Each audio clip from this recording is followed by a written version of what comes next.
data atau sampel yang kita yang berbeda atau sama, dan kemudian dilihat nanti perbedaannya. Kemudian juga dilihat untuk melihat skor yang kita identifikasi sebelumnya, kemudian dilihat perbedaannya dari rata skor secara keseluruhan. Contohnya misalkan kita ingin mengetahui apakah skor IQ mahasiswa A, misalkan dari 110, memiliki perbedaan dengan rata-rata skor IQ mahasiswa lain di kelasnya. Jadi nanti dibandingkan antara si yang skor mahasiswa A ini dibandingkan dengan rata-rata IQ yang ada di kelas. Nah, ini menggunakan uji one sample t-test, gitu ya, atau uji satu kelompok.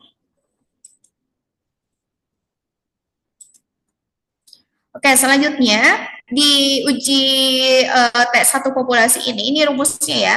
T sama dengan X bar dikurangi mu, ini mu dibagi dengan S dibagi dengan akar N. Nah, untuk T-nya itu koefisien T-nya atau uji T yang kita cari, kemudian X bar-nya itu adalah rata-ratanya. Mu-nya itu adalah mean dari si populasi. Jadi kalau X bar ini rata-rata atau mean dari si sampel, sedangkan si mu-nya ini adalah rata-rata dari populasi, dan S-nya ini adalah standar deviasi sampelnya.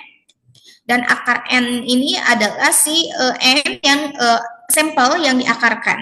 Ya, Allahu Akbar. Nah, itu terkait dengan uji satu populasi. Jadi kalau untuk uji satu populasi saya hanya sekilas saja ya, karena yang biasa digunakan adalah uji T2 populasi.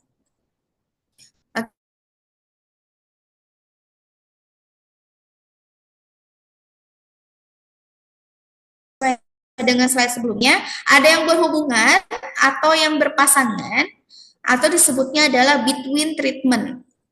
Ya, atau disebutnya juga uji T dependent. Uji T dependent. Atau kalau teman-teman di SPSS itu ada kliknya namanya adalah dependent sample t-test atau paired sample t-test. Jadi kalau teman-teman di SPSS nyarinya uji dua kelompok sampel berhubungan, itu nggak muncul, nggak ada. Di menunya tuh adanya paired sample t-test, gitu ya, atau peer sample t-test. Jadi kalau uji dependent di sana nggak muncul, namanya bukan itu. Jadi teman-teman harus hafal ya untuk penamaannya. Sedangkan yang tidak berpasangan atau tidak berhubungan itu sebutnya uji dua kelompok sampel independen, ya, atau between subject, atau uji T independent, atau independent sample t-test, atau non peer t-test, gitu ya. Bedanya apa? Bentar ya. Kita pertama dulu uji T dependent dan uji Wilcoxon. Bedanya, sebentar. Uji yang berpasangan ini dia pengukurannya itu 2 kali gitu pada satu kelompok ya. Jadi kayak before after kayak tadi kayak penyuluhan.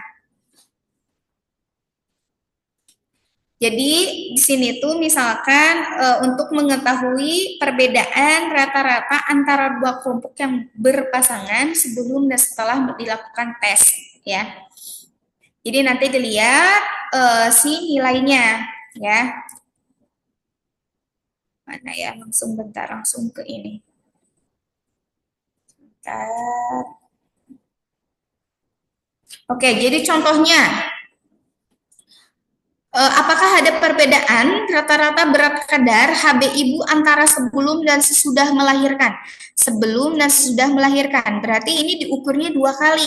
Sebelum itu diukur, dan setelah diukur maksudnya dicek kadar HB-nya, kemudian melahirkan kan ceritanya. Nah, setelah melahirkan itu diukur lagi si HB-nya. Nah, ini menggunakan uji T independen ya, tadi dependent, mohon maaf, uji T dependent atau paired sample t-test atau uji yang berpasangan, gitu ya. Oke.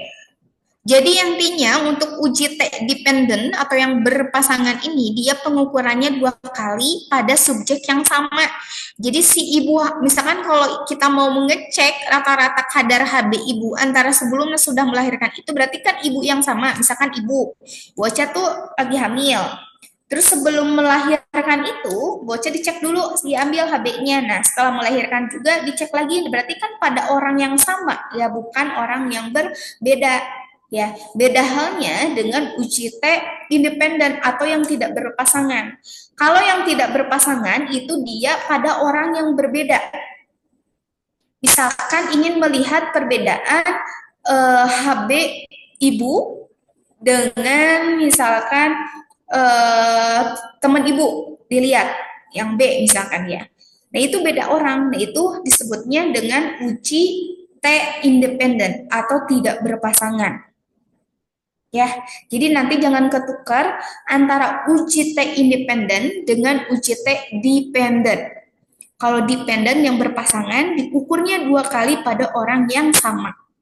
Kalau uji T independen atau tidak berpasangan itu diukurnya 2 kali tapi pada orang yang berbeda. 1 kali ke si A, 1 kalinya ke si B. 2 kali diukurnya tapi pada orang yang berbeda, gitu ya. Contoh lain untuk uji T dependen. Apakah ada perbedaan kadar tekanan darah sistol antara sebelum dan sesudah melakukan aktivitas naik tangga? Ini juga sama. Diukurnya 2 kali pada orang yang sama. Misalkan teman-teman naik tangga, sebelum naik tangga itu, tangga kampus, dicek dulu di tensi. Setelah naik tangga, dicek lagi di tensi. Gitu ya. Nah, ada perbedaan nggak sebelum naik tangga dan setelah naik tangga tuh? Ya, untuk skripsi itu cuman kayak gitu aja ya. Sebenarnya jadi cari topik yang teman-teman mampu, yang mudah, gitu, yang sederhana aja. Gak usah yang sampai sulit-sulit. Jadi yang penting teman-teman nanti bisa melewati fase proses skripsinya, bisa lulus tepat waktu, gitu ya. Ini judul-judul skripsi ya. Jadi untuk skripsi itu sebenarnya nggak menakutkan, gitu ya.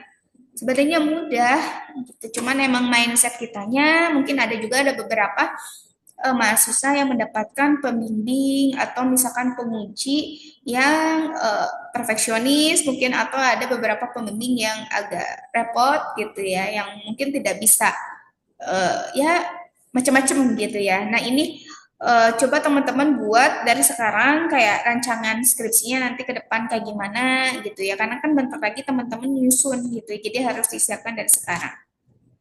Minimal udah dapat judul atau topik lah gitu, topiknya mau apa gitu kan. Jadi jangan sampai nanti ngeblank gitu ya. Jadi makanya saya sarankan ketika mau nyusun skripsi itu cari jurnal teman-teman sebagai contoh gitu ya. Kayak kiblatnya mau kemana nih gitu ya. Kayak misalkan kita aja fashion ya. Misalkan ibu, Ocha tuh kan pasti ada kayak fashionnya, senengnya misalkan yang kayak gimana, yang casual atau yang kayak feminim atau apa gitu kan, ada ininya. Nah skripsi juga sama, cari jurnal sebagai acuan kalian atau idolanya apa, ikutin si jurnal tersebut, nanti tinggal diganti aja si variabelnya atau pengujian statistiknya gitu ya, atau ditambahkan variabelnya. Jadi nggak apa-apa sama juga judulnya, cuman kan nanti kan si judulnya itu beda tempat, beda tahun gitu ya, beda data, itu nggak apa-apa ya. Oke. Selanjutnya, tadi juga sudah disampaikan di awal bahwa uji T ini dia harus datanya normal. Kalau datanya tidak normal, tidak boleh menggunakan uji T dependent. Jadi nanti solusinya pakai Wilcoxon, ya. Kemudian selain itu syaratnya itu dia satu kelompok ya, udah diukur 2 kali jadi prepos, uji T dependent. Kemudian variabel yang dihubungkan adalah kategori ya, prepos dan numerik ya. Kalau hanya 2 kelompok nilai dibandingkan. Untuk rumusnya adalah D dibagi S dibagi akar N ya. D-nya ini DF-nya itu adalah rumusnya adalah sama dengan N kurang 1. D-nya adalah debar atau rata-rata selisih atau deviasi pengukuran pertama dan kedua, selisihnya berapa. Kemudian standar deviasi dari nilai si D ini, kemudian N-nya itu adalah banyaknya sampel. Untuk keputusan ujinya gimana Bu? Jadi nanti teman-teman skripsinya tuh hasil akhirnya itu cuman melihat misalkan kalau menggunakan UCT ya, cuman melihat ada perbedaan nggak sih gitu, yang teman-teman teliti atau ada pengaruh nggak ketika teman-teman memberikan eksperimen misalkan ke tikus atau kemencit atau apa gitu ya, ketika diberikan apa namanya, ketika diberikan suplemen atau apa gitu ada perbedaan atau tidak. Jadi nanti untuk melihat ada tidaknya perbedaan itu dilihat dari hasil pengujian uji statistiknya. Dilihatnya dari mana? Dari hasil nilai p-value-nya, p-value dari t-test. Ketentuannya kalau kurang dari 0,05 itu ada perbedaan. Kalau misalkan lebih hasilnya ya, nanti hasil nilai statistiknya itu lebih dari 0,05, maka nggak ada perbedaan. Gitu. Ya, jadi tidak ada pengaruh. Gitu ya. Misalkan Bu Ocha diet nih, diet menggunakan teh hijau misalkan ya, teh hijau atau misalkan ya pakai teh hijau. Sebelum pakai teh hijau tuh Bu Ocha di apa namanya di bebeknya diukur dulu berat badannya. Nah, kemudian dikasih sama mahasiswa itu kemudian di terapi dikasih diuji aja ya, di eksperimen dikasih minum, suruh minum teh hijau terus ya selama misalkan 1 bulan tuh. Ternyata setelah 1 bulan itu diukur lagi tuh berat badannya, ternyata misalkan ada penurunan, oh berarti ada perbedaan. Nah itu kan belum tentu kalau misalkan diuji statistik itu benar enggak. Nah dari statistik juga betul, sesuai dengan hipotesis yang udah kita ajukan, bahwa ada perbedaan berat badan Bu Ocha, misalkan ya dari asalnya 50 kilo, misalkan jadi 48 gitu, jadi ada penurunan atau ada perbedaan. Dengan nilai p-value-nya itu adalah misalkan 0,001 misalkan ya, berarti kan kurang dari 0,05 sehingga ada perbedaan yang signifikan dari penelitian mahasiswa tersebut gitu ya. Oke, ini ada menghitung secara manualnya ya. Contoh misalkan di sini ada pegawai stikers yang akan melihat kelihatan perbedaan berat badan antara sebelum sudah diet. Lakukan penelitian kepada 5 orang. Ya, ini sebelum diet, ini setelah diet. Langkah menjawabnya ya. Jadi yang pertama teman-teman buat dulu hipotesisnya dalam bentuk kalimat. Ya, jadi nanti wajib dicantumkan di skripsi teman-teman ataupun ketika nanti ujian ya, UAS ya. Karena untuk UAS jadi lebih ke studi kasus gitu ya. Jadi jangan sampai salah mengambil pengujian. Jadi langkah-langkah jawabnya, yang pertama tentukan dulu hipotesisnya dalam bentuk kalimat. Berarti HA di sini terdapat perbedaan yang signifikan antara berat badan karyawan sebelum sudah diet dan HO-nya itu tidak terdapat perbedaan. Ya. Langkah kedua, setelah dibuat kalimat hipotesisnya kemudian dibuat dalam bentuk statistik. Jadi HA yaitu mu1 bukan dari sama dengan mu2 dan HO-nya mu1 sama dengan mu2 gitu ya. Setelah langkah kedua, kita lanjut ke langkah ketiga. Langkah ketiga itu kita cari selisih, karena tadi di rumus yang uji T dependent ini harus ada selisih atau deviasinya, ya, atau debarnya. Selisih antara sebelum dan sesudah diet, ya. Jadi teman-teman nanti tinggal dicari di sini selisihnya. Kalau manual itu dicari satu-satu. Kalau misalkan di komputer itu bisa muncul langsung ya. Oke, jadi 70, Ibu lagi sariawan, setiap ngajar di D4 itu pasti ada aja. Ini apa namanya? Sariawan ya, jadi agak susah ngomongnya. 70 dikurangi 65 itu 5, selisihnya 5, 65 dikurangi 66 berarti min 1 ya. 80 kurangi 60 20 selisihnya, kemudian ini 3 nih 4. Jadi kalau sudah selisihnya didapat, teman-teman dijumlahkan selisihnya jadi 31 untuk mencari debar ya, atau deviasinya 31. Nah 31 ini teman-teman bagi dengan banyaknya si sampel responden. Di sini kan respondennya ada 5 orang ya, jadi 31 dibagi 5 dapatlah 6,2 gitu ya. Ini deviasinya. Kalau sudah dapat deviasi, langkah selanjutnya adalah teman-teman cari standar deviasinya. Untuk rumusnya kan ini ya, yang udah Ibu ajarkan, Ibu atau Pak Amar ya, lupa lagi. Yang Ibu atau nggak salah ya. Udah diajarkan standar deviasinya, tinggal dihitung menggunakan rumusnya. Di sini berarti 5 masukkan, selisihnya 5 di sini, 6,2 itu dia hasil dari deviasinya 6,2, terus kemudian ini min 1, masukkan selisih dan seterusnya sampai ke responden kelima. Ya, kalau sudah hitung maka didapatlah standar deviasinya itu 8,04. Oke, kita lanjut ke langkah kelima. Langkah kelima ini rumusnya yang tadi yang terhitung itu kan D itu kan 6,2 dibagi dengan standar deviasi atau SD. SD-nya itu 8,04. Dibagi dengan akar N. N-nya sampelnya itu ada 5 kan, 5 orang. Maka di sini dihitung dapatlah 1,73 gitu ya. Oke, dengan DF-nya, tadi rumusnya itu DF itu adalah N kurang 1, berarti N-nya 5 dikurangi 1 jadi 4. Gitu. Untuk penentuan ini, keputusan 1,73 ini artinya apa, Bu? Kan belum tahu ya, teman-teman, nih, kita ada perbedaan atau tidak. Bisa dilakukan dengan 2 cara. Yang pertama, caranya teman-teman bisa bandingkan dengan tabel di tabel T. Gitu ya. Jadi yang 1,73 ini kita cek, karena kita bandingkan dengan tabel T-nya. Tadi kan DF ini, ada rumus DF yang N kurang 1 ini tujuannya untuk melihat stabil nilainya. DF-nya itu di sini 4 ya, karena sampelnya 5 dikurangi 1 jadi 4. Kita cek di tabel T. Benar enggak 2,776 ya? Nah, ini DK atau DF sama saja ya. DK atau DF-nya itu dia kan 4 ya. Kita menggunakan 0,05 sehingga ini dapatnya adalah 2,776. Benar berarti yang ini. Ya, kita pakai yang uji beda, yang dua pihak ya, 2,776.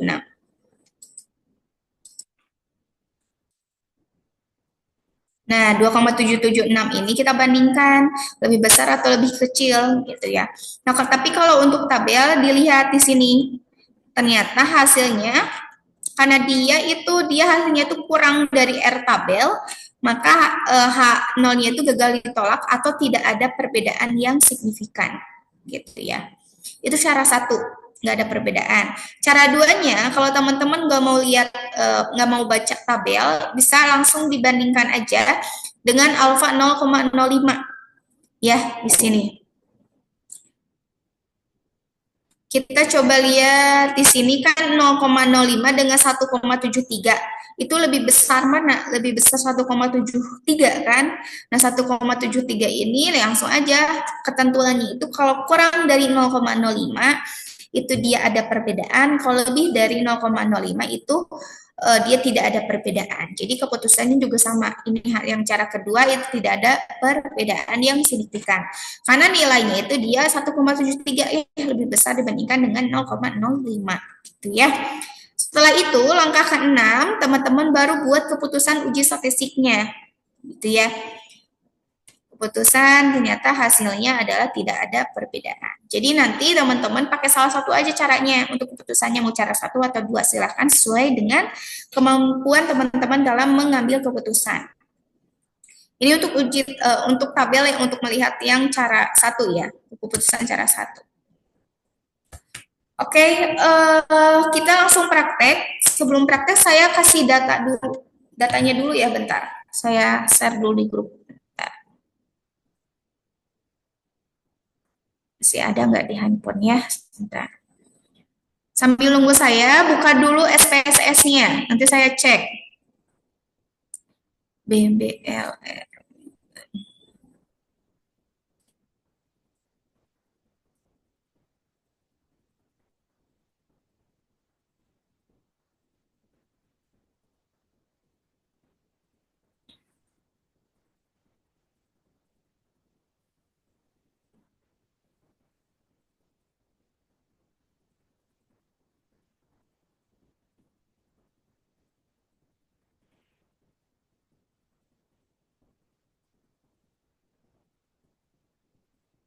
Oke, sudah saya kirim di grup PJ Biostatistik ya. Coba di-share ke teman-temannya semua datanya. Jadi kalau untuk data di SPSS itu dia bentuk filenya itu berupa SAV ya. Jadi kalau teman-teman buka di handphone itu nggak bisa. Jadi bisanya itu di laptop yang sudah ada SPSS-nya.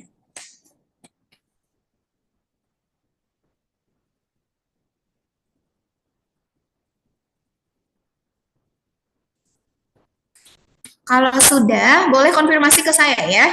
Saya kasih waktu dulu sekitar berapa 2 menitan atau 3 menitan. Kalau sudah, boleh konfirmasi.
Oke, datanya sudah bisa kebuka.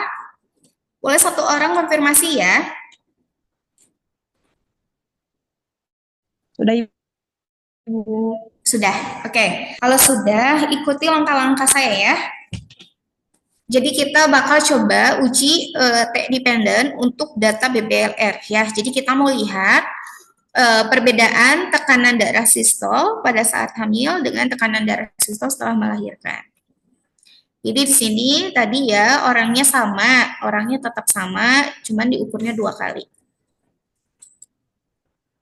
Langkah pertama, kita cek kenormalan datanya dulu. Karena kita nggak tahu nih datanya, kita belum kenal sama datanya. Jadi kita harus cek kenormalan datanya. Langkahnya, kalau ada yang terlewat, boleh langsung instruksi ke saya, Bu, kelewat, gitu, diulangi lagi, gitu ya. Oke, cara pertama, klik analyze, pilih descriptive statistik, pilih explore.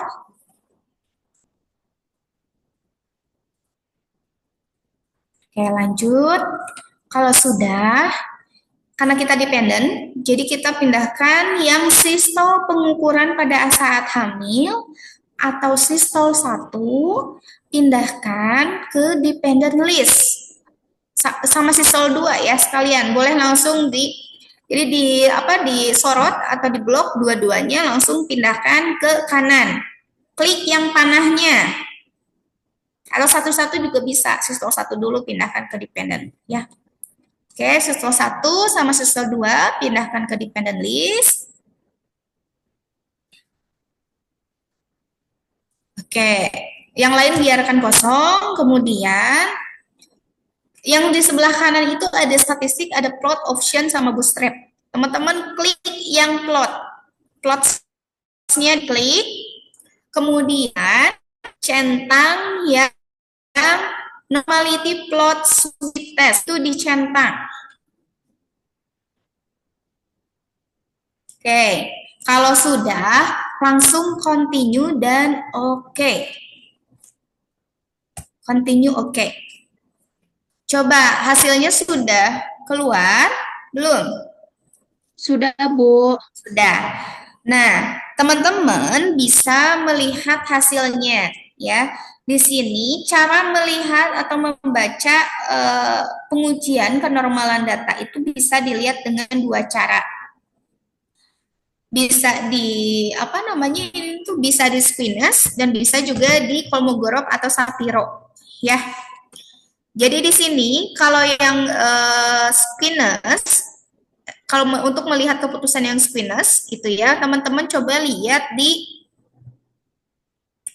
kita dulu. Oke, ini kan ada dua ya. Pertama teman-teman lihat yang sistol 1. Sistol 1 ini, tadi Ibu nggak kelihatan, susah di sini nggak muncul. Oke, di squeeness yang 1, nih, squeeness sistol 1 itu dapat squeeness-nya di statistik itu adalah 1,141 atau 0,141. Standar errornya dia dapatnya 181 atau 0,181. Nah, teman-teman tinggal bagi aja 0,141 ya dibagi dengan 0,181. Hasilnya adalah 0,8 ya, atau ini 0,8. Ketentuannya kalau kurang dari 2 ya, kalau kurang dari 2 itu datanya normal, kalau lebih dari 2 itu datanya tidak normal. Gitu ya. Nah, di sini untuk sistol 1, dia kan hasilnya itu 0,8 ya. Berarti dia kurang dari 2, artinya datanya normal sistol 1. Kemudian yang variabel kedua yang sistol 2, kita cek normal enggak? Squeeness-nya itu 219 atau 0,219. Ya, kita bagi dengan standar error-nya itu 181 atau 0,181. Ya, dibagi maka dapatnya adalah 1,2. Nah, 1,2 ini juga dia masih kurang dari 2 kan? Berarti sama yang sistol 2 juga, ini dia masih apa namanya? Masih dalam hasil keputusannya adalah datanya normal gitu ya. Ini cara satu. Cara duanya teman-teman bisa lihat di Kolmogorov sama Sapiro-Wilk-nya. Tapi kalau untuk Kolmogorov dan Sapiro ini berdasarkan si sampelnya. Berapa sampelnya? Kalau banyak biasanya Kolmogorov ya, kalau nggak kebalik saya takutnya kebalik. Kalau yang Sapiro itu sampelnya sedikit. Dilihatnya di mana? Dari nilai signifikansinya di sini. Ya. Jadi kalau kurang dari 0,05 ini bandingkannya dengan 0,05 ya. Kalau yang squeeness itu bandingkannya dengan 2. Ini cara keduanya yang ini. Kalau misalkan kurang dari 0,05 itu tidak normal. Ya, ini tidak normal. Jadi kebalikan dari pengujian ya, kebalikan dari keputusan pengujian. Kalau yang pengujian kan kalau kurang dari 0,05 itu ada pengaruh, ada perbedaan ya. Kalau misalkan lebih dari 0,05 itu tidak ada perbedaan. Nah, kalau diuji kenormalan data itu kebalikannya.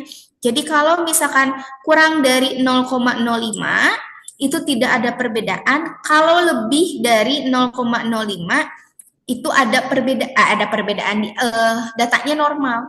Nah, di sini yang kita lihat, ini kan dia kurang dari 0,05 ya. Jadi dia datanya tidak normal ya. Karena dia kurang dari 0,05. Hasilnya kan 0,0 nih. Sistol 1 0,0, sistol 2 0,0 gitu ya. Baik yang sampelnya banyak ataupun yang sampelnya kecil ya, atau responden yang teman-teman teliti. Jadi kita bisa ambil keputusan baik cara pakai menggunakan squeeness ataupun test of normality yang Kolmogorov atau Sapiro, itu semua keputusannya itu datanya adalah berdistribusi normal. Kecuali yang ini yang Kolmogorov dia kurang dari 0,05 datanya tidak normal. Cuman kebanyakannya kalau untuk yang pengujian uji T ini rata-rata menggunakan squeeness gitu ya. Karena dia tingkat kesalahan atau tingkat errornya lebih kecil dibandingkan dengan yang ini gitu ya. Jadi nanti teman-teman coba dianalisis kembali, diidentifikasi kembali ya. Kalau awal-awal emang kayak bingung, ini ketukar kebalik-balik gitu. Tapi kalau teman-teman nanti dibaca lagi, dianalisis lagi bakal lebih paham gitu ya. Jadi saya sarankan kalau nanti untuk ujian gitu ya pakai squeeness aja, biar nggak bingung, bisa ketukar-tukar. Karena kan kalau misalkan di ujian soalnya itu kan hanya sampelnya sedikit ya. Jadi paling misalkan 10 orang gitu ya, 5 orang gitu kan hanya berupa latihan. Jadi pakai squeeness aja. Jadi biar nggak bingung mana pakai Komogorov atau Sapiro gitu. Jadi pakai yang squeeness aja. Kalau squeeness ini dia tidak melihat banyaknya sampel gitu ya. Jadi dilihat dari hasil squeeness sama standar errornya. Dilihat aja perbandingannya dibandingkan dengan nilai 2 lebih besar atau lebih kecil gitu ya. Jadi di sini datanya adalah distribusinya normal, gitu ya. Nah, oke, kita lanjut. Kalau sudah, ini hapus dulu ya.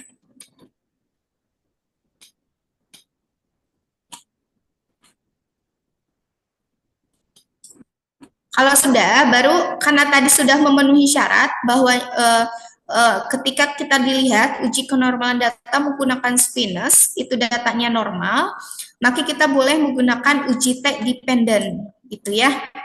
Jadi langkahnya teman-teman klik analyze ya. Oke. Kalau sudah pilih compare means atau means.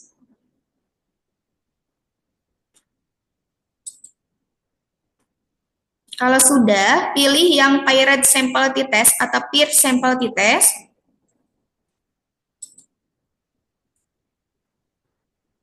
Kemudian pindahkan yang sistol 1 dan 2 ke sebelah kanan, ke variabel 1 dan 2. Dia otomatis ya. Jadi sistol 1 ke variabel 1, sistol 2-nya ke variabel 2.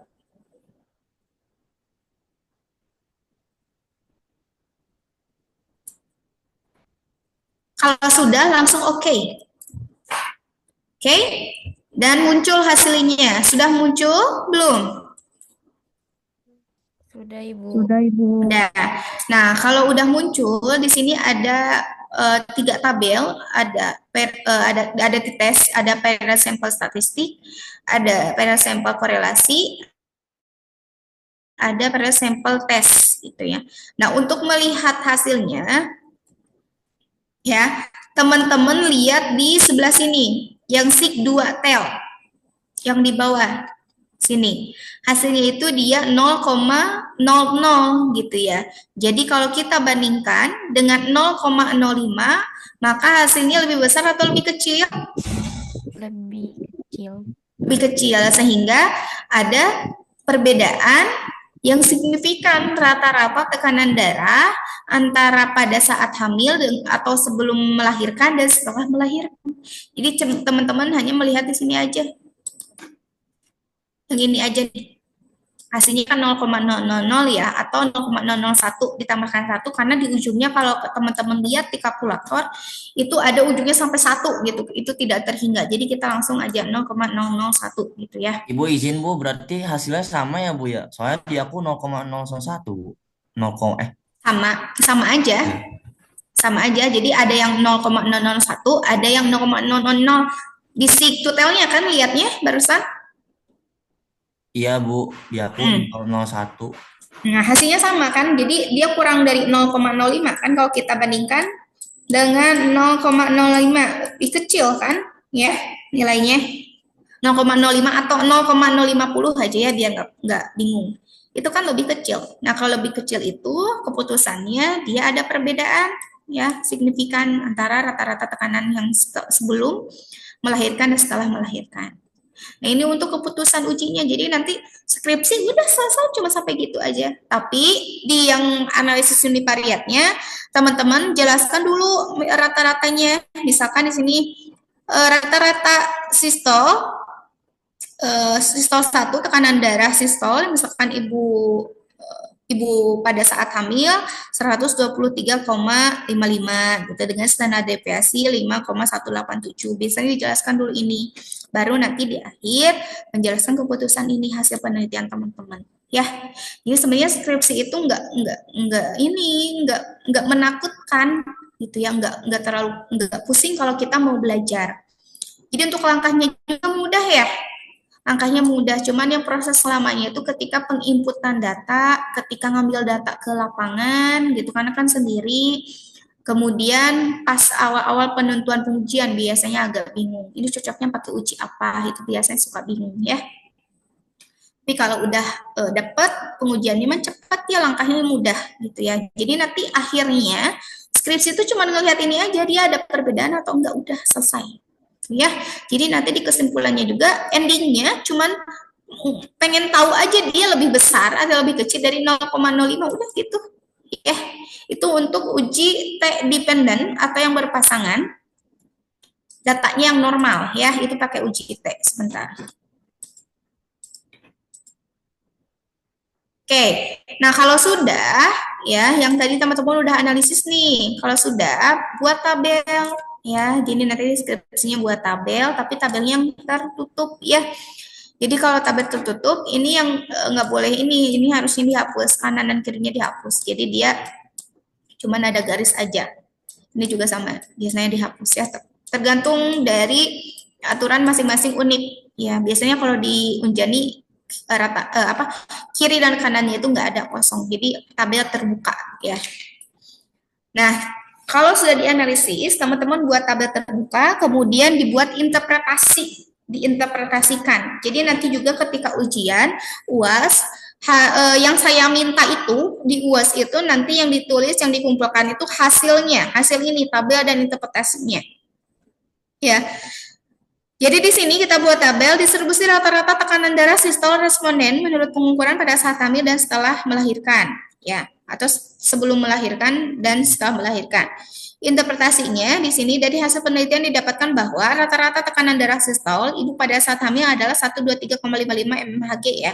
Jadi ini dapatnya dari yang tadi yang output dari statistik output dari SPSS. Dengan standar deviasinya adalah 5,18 ini ya. Sedangkan pada ibu saat melahirkan, rata-rata tekanan darah sistolnya itu 116,18 mmHg dengan standar deviasi 4,96.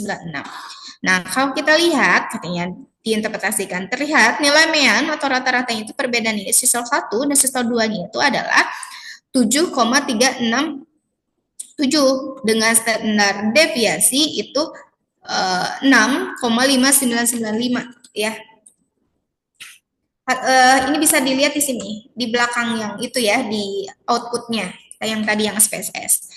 Nah, sedangkan hasil uji statistiknya di sini didapatkan adalah 0,0001 atau 0,000, maka kita bisa simpulkan ada perbedaan yang bermakna antara tekanan darah sistol ibu pada saat hamil dan setelah melahirkan. Atau artinya ada hubungan signifikan sebelum sudah melahirkan dengan tekanan darah sistol, atau proses melahirkan ini dia mempengaruhi signifikansi penurunan tekanan darah sistol gitu ya. Ini interpretasinya.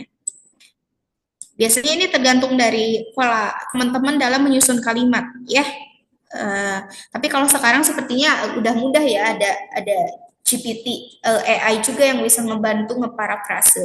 Cuman ada beberapa jurnal atau penelitian yang tidak disarankan menggunakan ChatGPT AI. Jadi nanti bakal ketahuan ini parafrasenya oleh AI atau oleh teman-teman gitu ya. Jadi bakal ada beberapa konsekuensi gitu ya.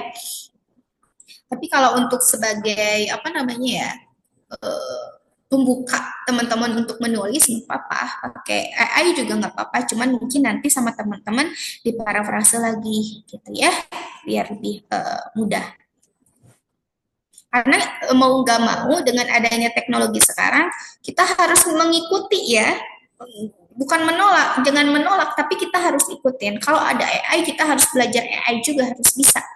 Ya, jangan kayak enggak, jangan pakai AI nanti pembodohan segala macam gitu. Enggak bisa gitu, karena ya teknologi bakal terus berkembang. Kalau kita tidak mengikuti, kita bakal ketinggalan. Gitu ya. Jadi kita ikuti teknologi tersebut, tapi digunakan, dimanfaatkan sesuai dengan kebutuhan kita. Ya, jangan berlebihan dan jangan sampai kita yang kayak jadi akhirnya ketergantungan, jangan gitu. Kita aja kayak makan juga kan secukupnya gitu ya. Kalau ketika berpakaian juga kan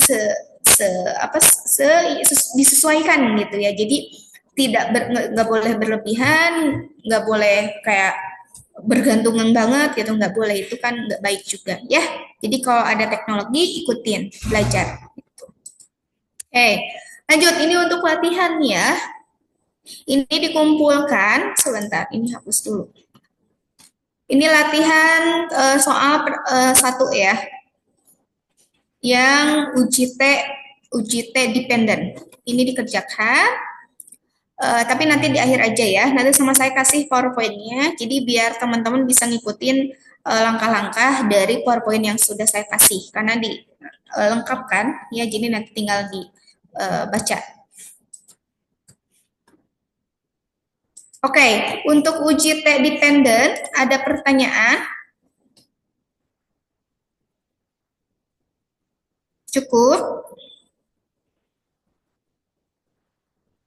Oke, kalau tidak ada respon, saya anggapnya cukup dan saya menganggap teman-teman sudah paham, ya. Oke, tadi uji T dependent, kalau uji T dependent itu tadi syarat datanya dia harus normal. Nah, kalau nggak normal gimana, Bu? Kalau tidak normal datanya, teman-teman bisa menggunakan uji Wilcoxon.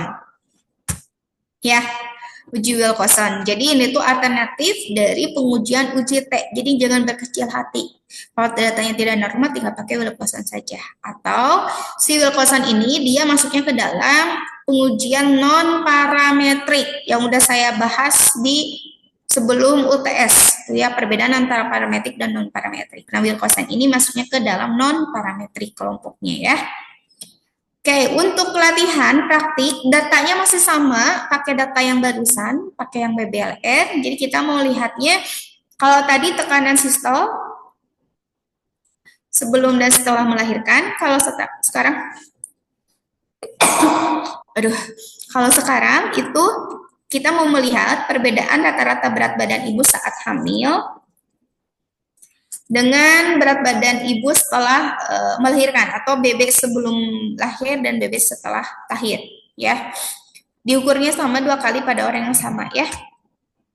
Oke, kita coba cek kenormalan data dulu untuk berat badan ibu hamil, ya. Langkahnya masih sama kayak tadi. Klik analyze, pilih deskriptif, pilih yang explore, kemudian pindahkan BB ibu 1 sama BB ibu 2 ke dalam kolom dependent list.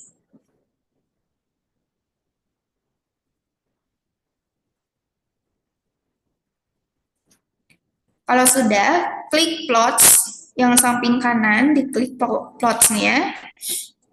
Kemudian centang yang normality plot with test-nya. Kalau sudah dicentang, continue, oke.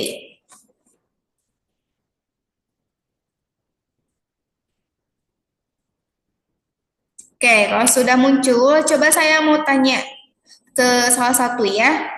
Squeamish yang BB ibu pada saat hamil sama nggak dengan saya? 0,276. Sama, Bu. Sama. Oke, berarti hasilnya sama semua, ya. Kalau sama, kita hitung squeamish-nya. Dia normal atau tidak. Yang BB1 dapatnya 276 dibagi dengan standar errornya 181, jadi maka dapatnya 2,9. Kalau 2,9 kita bandingkan dengan 2, lebih besar atau lebih kecil? Lebih besar, Ibu. Lebih besar. Lebih besar. Artinya apa? Datanya normal atau tidak? Tidak. Tidak normal. Oke, itu yang BB ibu pada saat hamil. Coba kalau yang kedua, yang BB ibu setelah hamil. Dihitung dapatnya itu di sini, bukan 2,9, salah. Itu yang BB ibu 2, ya, ibu salah baca. Yang BB ibu 1 itu 1,5, ya. BB ibu 1 itu 1,5, kalau yang BB ibu 2 itu 2,9, ya. Salah baca ibu. Nah, coba yang BB ibu 1 hasilnya itu kan 1,5, itu lebih besar atau lebih kecil dari 2? Lebih kecil. Jadi datanya normal atau tidak? Normal. Nah, Ibu gimana, Bu, kalau misalkan ternyata di sini, Bu, variabelnya yang datanya yang satu normal, yang satu tidak normal, itu gimana, Pak? Apakah pakai uji T dependent? karena ada normalnya, atau pakai uji Wilcoxon karena tidak normal. Nah, kalian ambilnya yang tidak normalnya, keputusannya tidak normal. Jadi pakai Wilcoxon. Kenapa? Contohnya gini, ketika tubuh kalian ada yang sakit salah satu, misalkan dia sakit perut, maka kalau dicek diambil keputusan, maka badan kalian berarti tidak normal. Badannya lagi sakit, termasuk juga dalam data. Jadi kalau ada data yang sebagiannya tidak normal, maka keputusannya data tersebut tidak normal. Gitu. Ya, jadi kalau datanya tidak normal ini, maka boleh menggunakan uji Wilcoxon. Gitu. Ya. Oke, kita lanjut. Kita uji Wilcoxonnya. Coba teman-teman klik analyze lagi ya. Jadi jangan bosan klik analyze, kemudian pilih non-parametric test karena Wilcoxon atau tidak normal itu dia masuknya kelompok ke dalam non-parametric test. Kalau sudah, pilih legacy dialog. Sudah? Kalau udah, pilih yang 2 relate sample. Oke, pilih 2 relate sample. Kalau sudah, yang BB Ibu 1 dan 2-nya, teman-teman blok ya. Kemudian pindahkan ke tes Peirce-nya ke kanan, diklik panahnya. Udah.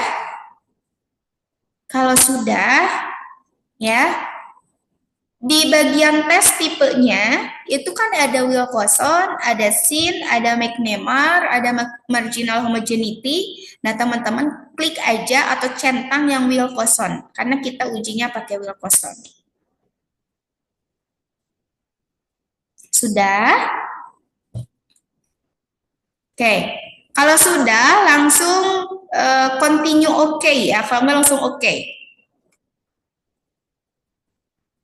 Keluar hasilnya udah ada? Sudah, Ibu. Udah. Nah, hasilnya lihatnya di mana, Bu? Hasilnya lihatnya di ada 2 tabel kan? Ada range, ada tes statistik. Kalau yang range ini untuk melihat kenaikan atau penurunan dari perlakuan atau ya hasil. Misalkan di sini nanti kita interpretasikan ya yang untuk range-nya. Jadi ini untuk melihat gambaran secara keseluruhannya di range. Kalau ini untuk melihat keputusan dia ada pengaruh, ada perbedaan atau tidaknya, itu lihatnya di tes statistik. Ya. Jadi tes statistiknya mana? Yang sig 2 tel atau sig 2 tel yang ini. Ya, 0,074. Nah, coba kita bandingkan dengan alfa 0,05, itu lebih besar atau lebih kecil? Lebih besar, Ibu. Lebih besar. Ya, jadi ini ya, kita bandingkan 0,05, 0,050 dengan 0,74 itu kan dia lebih besar. Maka kesimpulannya ada perbedaan atau tidak ada perbedaan? Tidak ada. Oke, tidak ada perbedaan. Jadi hasilnya tidak ada perbedaan yang signifikan berat badan ibu antara pada saat ibu hamil atau sebelum melahirkan dengan setelah melahirkan. Gitu ya. Oke, lanjut. Bentar. Kalau sudah, ya, teman-teman bisa buat tabel. Nanti teman-teman bisa baca lagi aja di PowerPoint saya secara rincinya. Ini kita buat tabel. Tadi ada di tadi itu di range yang ini. Ibu mau jelasin dulu yang di range-nya ya. Di range ini, jadi teman-teman nanti masukkan deskripsinya. Buat tabel seperti ini. Kemudian kita interpretasikan.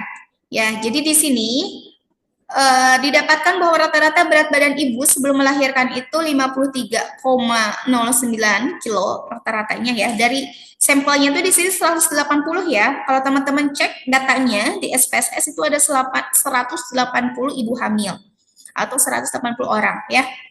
Di sini dari 180 orang ini katanya rata-ratanya BB yang sebelum melahirkan adalah 53,09 kilo. Dengan standar deviasinya adalah 5,6 kilo. Nah, sedangkan rata-rata berat badan ibu setelah melahirkan itu 54 kilo. Berarti beda sedikit ya. Dengan standar deviasinya itu 6,1 kilo. Nah, ada 21 orang. Nah, ini arti yang negatif ring ya, negatif range-nya. Ada 21, nih ini 21 orang yang berat badannya turun, negatif turun ya. Turun setelah melahirkan. Nah, ada 21 orang yang turun berat badannya. Nah, yang positif range-nya itu yang naik ya. Ada 26 orang ibu yang berat badannya naik setelah melahirkan. Dan juga ada ini TIS. TIS itu artinya dia tidak berubah, tetap. Dan ada 133 orang ibu yang berat badannya tidak berubah setelah melahirkan atau sama sebelum dan setelah melahirkan. Jadi kalau dari sini juga kita lihat bisa dari gambaran ini juga kita bisa lihat ya. Betul, hasilnya di sini tidak ada perbedaan. Karena dilihat aja 133 orang tuh masih tetap berat badannya nggak berubah. Ya, yang berubah itu hanya 21 orang aja yang terjadi penurunan. 21 orang terjadi penurunan dan 26 orang yang terjadi kenaikan. Jadi yang berubahnya berarti sekitar 47 ya, 47, sisanya 133 orang itu masih tetap. Sehingga kita lihat hasil p-value-nya, dia kan 0,074, dia lebih kecil, lebih besar dibandingkan 5% atau 0,05. Sehingga hasilnya itu tidak ada perbedaan sesuai dari gambaran yang sini, gitu ya. Tidak ada perbedaan atau tidak ada hubungan gitu, ya. Oke, ada pertanyaan nggak sejauh ini terkait dengan uji T dependent dan uji Wilcoxon. Jadi uji T dependent dan Wilcoxon itu sama. Bedanya cuman kalau uji T dependent dia datanya normal, Wilcoxon itu datanya tidak normal. Itu aja perbedaannya. Oke, ada pertanyaan atau sudah cukup? Cukup, Ibu. Cukup. Oke, ini juga sama dikerjakan ya. Ini untuk soal yang Wilcoxonnya ya. Ini di skip dulu aja, nanti kita di akhir. Ini untuk latihannya. Kita lanjut, karena masih ada 2 pengujian lagi. Kita lanjut ke, nah, kalau tadi uji T dependent, kalau sekarang uji T independent.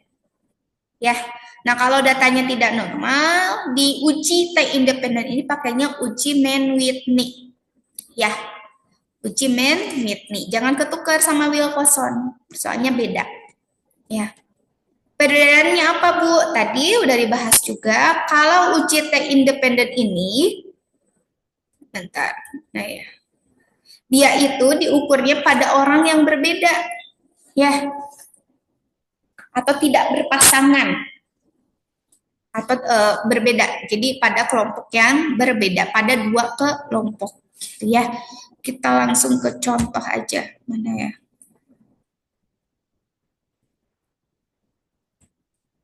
Bentar, oh ini.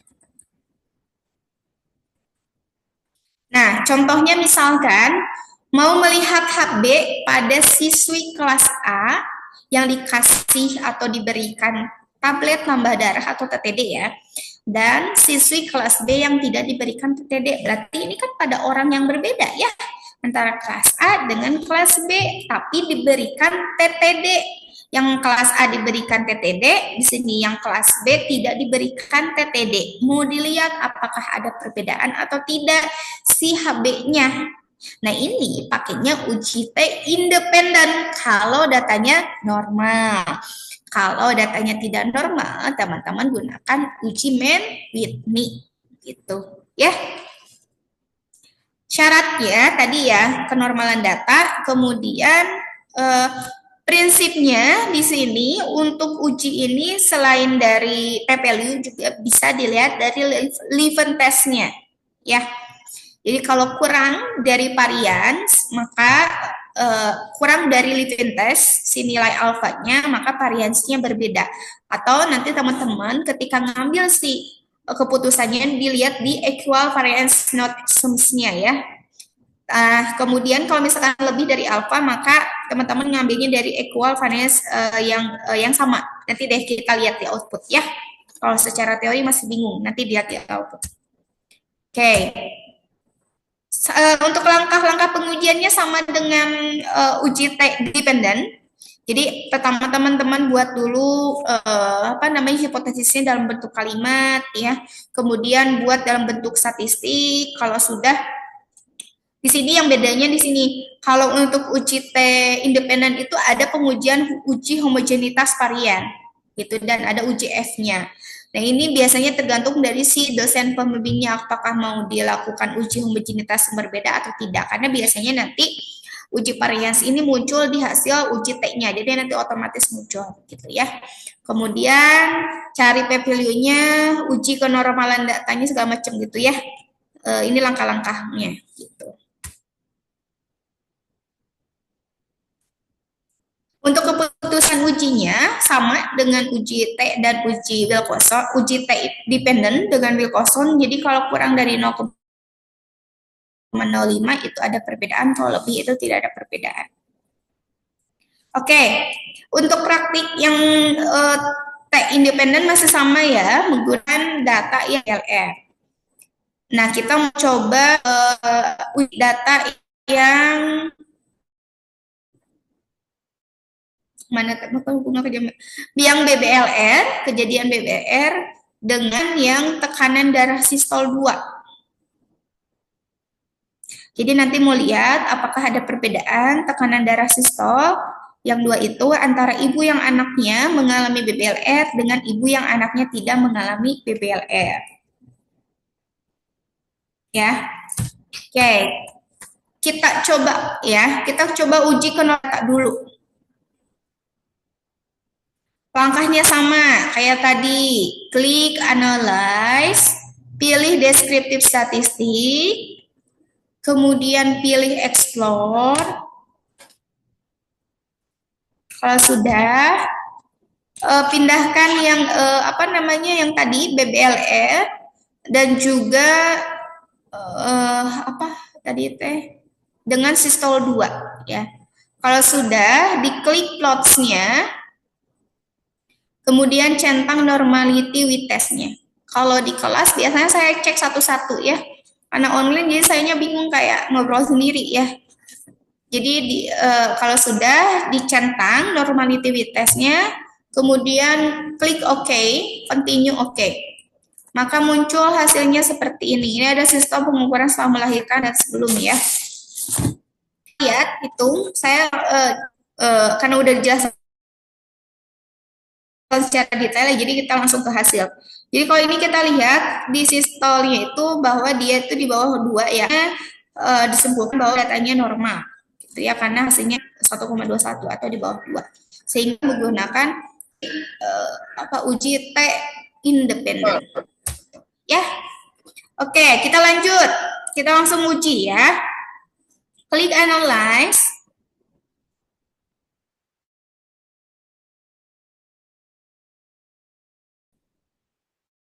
Kemudian pilih yang independen. Independent sample t-test. Kalau yang dependent makan pirate sample t-test. Kalau yang uji T independent sample t-test. Kalau sudah ya, masukkan yang sistol pengukuran sistol 2 ke dalam tes variabel. Yang BBLR pindahkan ke grouping variabel.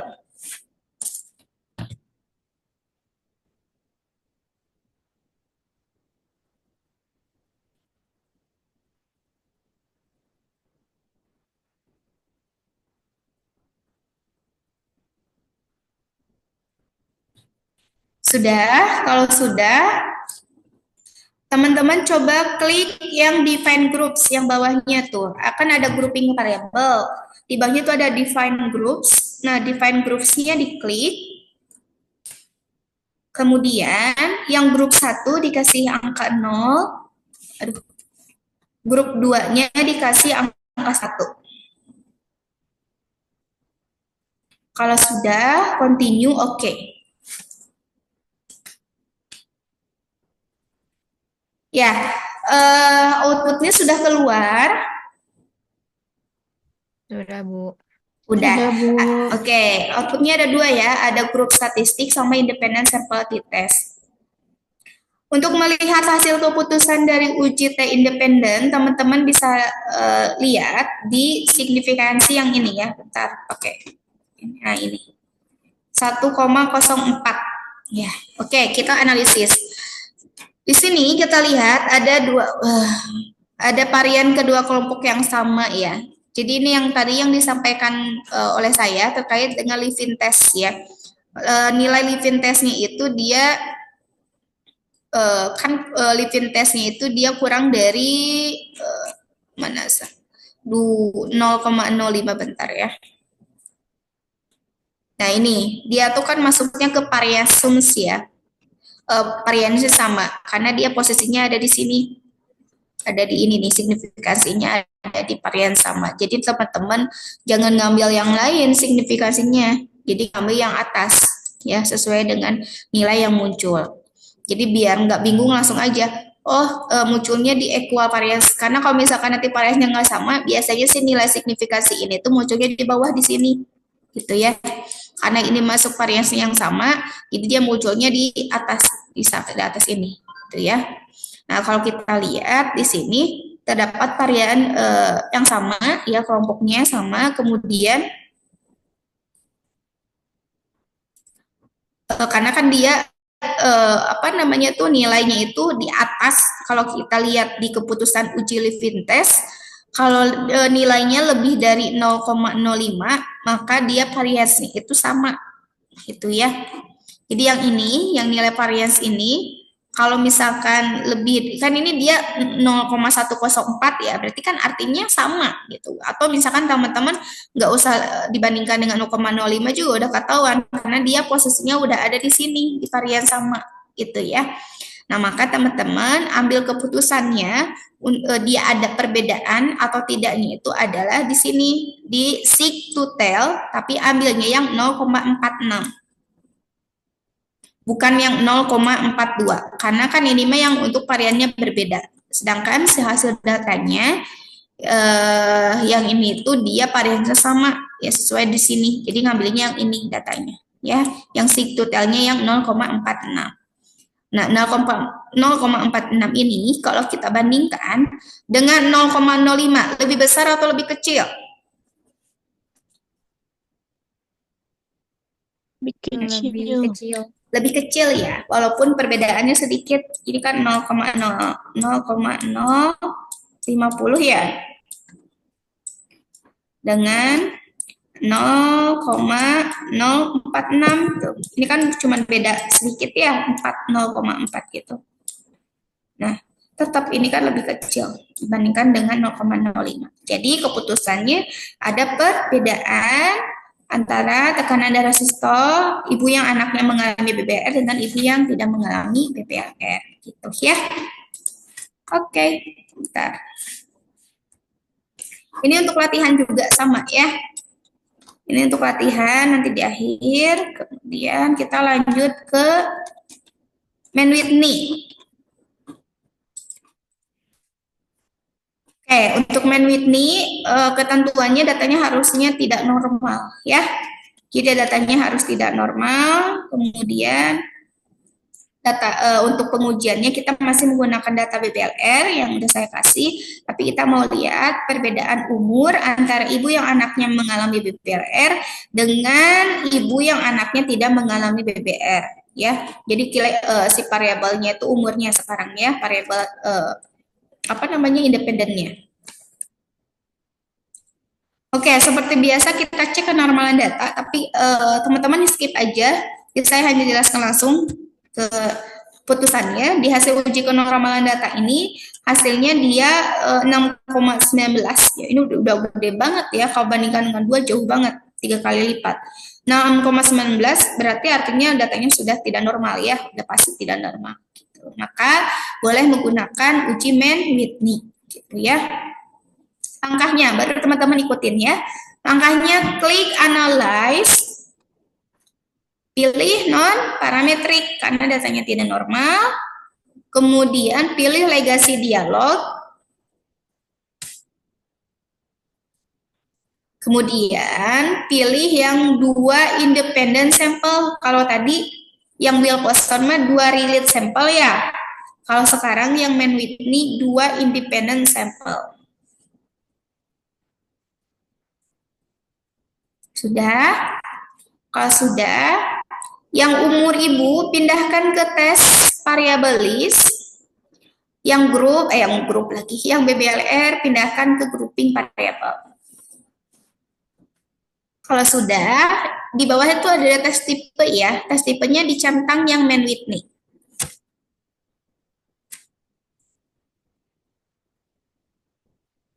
Kalau sudah, seperti biasa, mana tadi itu? Nah, yang define groups diklik, kemudian dikasih angka, grup 1 angkanya 0, grup 2 angkanya 1.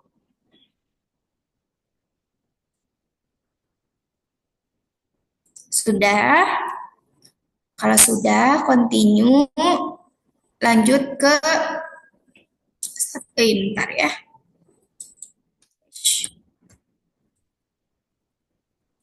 Oke, kita lanjut ke optionnya. Di optionnya diklik. Klik statistik deskriptifnya dicentang.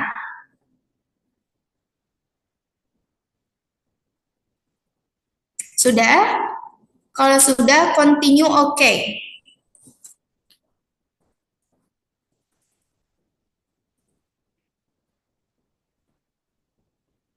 Udah ada outputnya? Sudah, Bu. Oke. Ada 3 tabel yang muncul ya. Ada descriptive statistik, ada Mann-Whitney test, sama tes statistik. Nah, di sini teman-teman analisis dulu. Kalau untuk deskriptif statistik ini menjelaskan gambaran secara umumnya. Rata-rata dari umur ibu, misalkan di sini 30,89. Kemudian kondisi bayinya rata-ratanya 0,44 dan seterusnya ya. Kemudian di sini ada range-nya. Ini yang tabel silang yang udah saya jelaskan. Jadi di sini yang tidak BBLR ada 101, yang BBLR ada 79. Ya, ini main range-nya. Kemudian kalau untuk melihat hasilnya, itu teman-teman lihatnya di sini di tes statistik. Tes statistik, tapi lihatnya yang ini kan kita Mann-Whitney ya. Jadi tetap lihatnya kalau hasil keputusan itu di SIMSIG 2-tel atau SIMSIG 2-tel ya di sini. Hasilnya itu 0,000, berarti artinya dia kurang dari alfa 0,05. Nah, bisa disimpulkan ada perbedaan antara ibu yang anaknya mengalami BBLR dengan ibu yang tidak mengalami BBLR gitu. Ya. Nah, kalau sudah, oke, sudah selesai. Jadi nanti teman-teman tinggal masukkan, dibuat tabel, terus diinterpretasikan ke skripsinya atau ke tugasnya, gitu. Ya. Dan ini yang tugas keempatnya yang terkait dengan, bentar, Ibu hapus dulu, terkait dengan Mann-Whitney. Ini tugasnya. Oke, ada pertanyaan nggak untuk materi hari ini? Karena hari ini kita sampai Mann-Whitney saja. Jadi tadi ada uji T-dependent, ada Wilcoxon, ya, kemudian ada uji T independen, dan ada uji Mann-Whitney. Cukup? Ibu izin bertanya. Gimana? Ibu kan tadi tuh pas yang masukin data yang BBLR-nya itu, masukin yang pertama apa yang kedua ya, yang setelah Bu? Yang uji apa? Yang uji yang beda independen itu sama yang tadi Bu, apa ya namanya, bentar.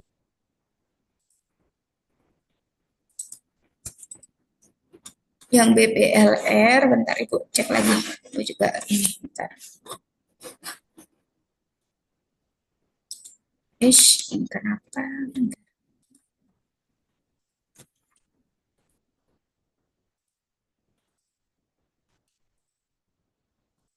Yang BBLR yang Man Whitney atau yang uji independen? Yang uji yang keempat Bu, Yang sama terakhir, yang barusan. ya Bu.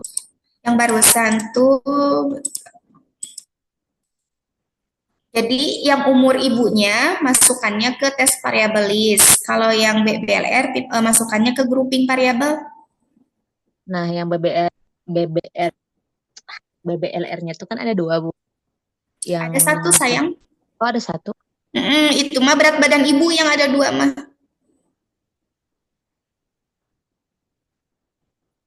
Ada 1. Jadi ada BBLR aja 1 di situ. Yang ada 2 mah berat badan ibu itu ada 2. Sistol juga ada 2. Ya. Oh iya, iya. Salah lihat ternyata. Iya. Oke, ada lagi.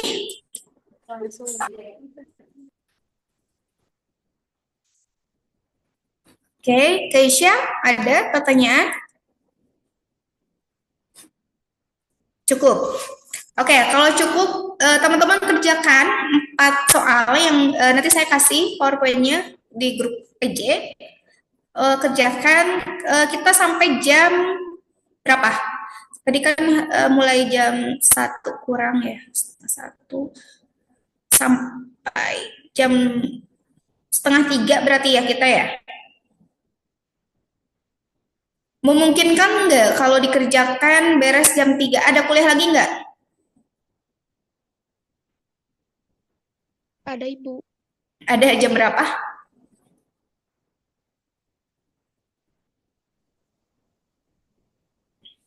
14.40 Bu. Oh, 14.40. Oke, dikumpulkan hari ini maksimalnya dibuat di Google Drive aja ya. Jadi nanti maksimalnya dikumpulkan sebelum, pokoknya batasnya sampai jam 12 malam aja ya. Lewat dari jam 12 malam itu kan udah ganti hari, gitu ya. Jadi pokoknya maksimal dikumpulkan hari ini aja, gitu ya. Nanti buat Google Drive, nanti teman-teman upload di situ kelas A, kelas B, kelas C, gitu ya. Yang dikumpulkan apa aja Bu? Yang dikumpulkannya, jadi nanti teman-teman buat folder, misalkan folder Salsabila, PIN-PM, Salsabila isinya berupa output, kemudian tabel dan interpretasi. Ya, file outputnya sama tabel interpretasi, udah itu aja.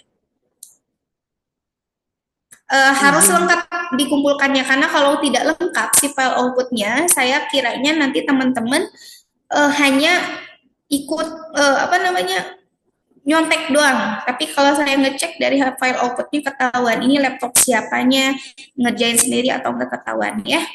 Kayak gimana? Barusan ada yang mau bertanya?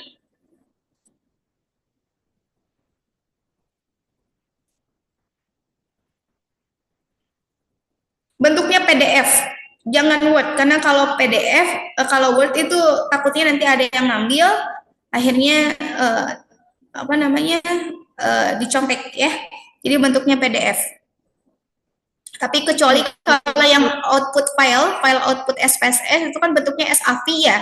Jadi atau CSV, jadi udah otomatis SAV, jadi itu udah otomatis nggak bisa di save-nya itu nggak bisa secara PDF. Jadi dikumpulkannya nanti kalau yang output SPSS itu SAV filenya, kalau yang tabel sama interpretasi itu bentuknya PDF gitu ya. Dikumpulkan maksimalnya hari ini sebelum jam 12 malam di Google Drive gitu ya. Oke, ada pertanyaan terkait dengan tugas? Izin Bu, berarti 1 orang itu 2 file ya? Ya, 2 file. 1 orang 2 file. Enggak, banyak. Karena kan ini ada 4 ya. Iya, maksudnya jenisnya gitu. Jenisnya ada 2 jenis, tapi untuk filenya banyak. Kalau enggak boleh aja sih sebenarnya disatuin ya. Jadi nanti ketika teman-teman nge-running data, pas ngolah data, si outputnya itu teman-teman nggak usah dikeluarin dulu. Misalkan yang pertama itu uji T dependent. Kan outputnya keluar tuh. Teman-teman jangan keluarin dulu. Selanjutnya tuh uji Wilcoxon. Nah, uji Wilcoxon tuh kan di output yang sama bisa keluar muncul lagi tuh. Disatuin aja semuanya. Jadi dalam satu file yang sama, atau mau berbeda juga boleh, cuman kalau berbeda biasanya agak bingung, nanti filenya di banyak gitu di Google Drive-nya ya. Jadi kalau bisa disatuin dalam satu output aja. Jadi nggak usah dikeluarin nanti outputnya, gitu ya. Itu digabung aja, biar nggak bingung. Oke, ada lagi?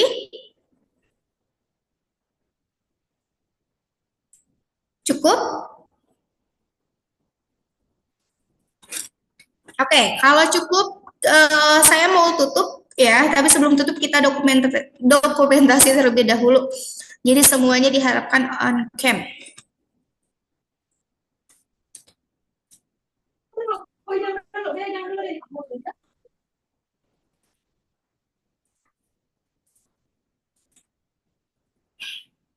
Oke, kita mulai.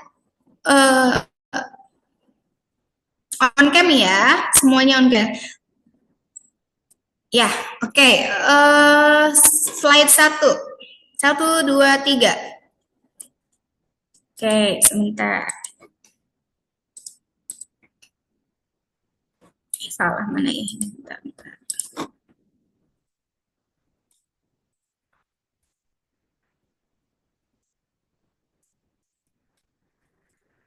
Tiga. Oke.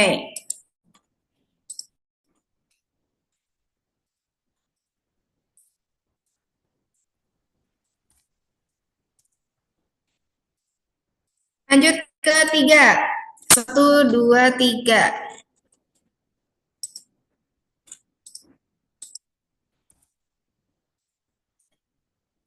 Ya, lanjut yang keempat. Jangan off cam dulu ya. Si nanti sama sayanya di nggak masuk. Oke, lanjut ke 5. Udah. Oke, ada 4 ya.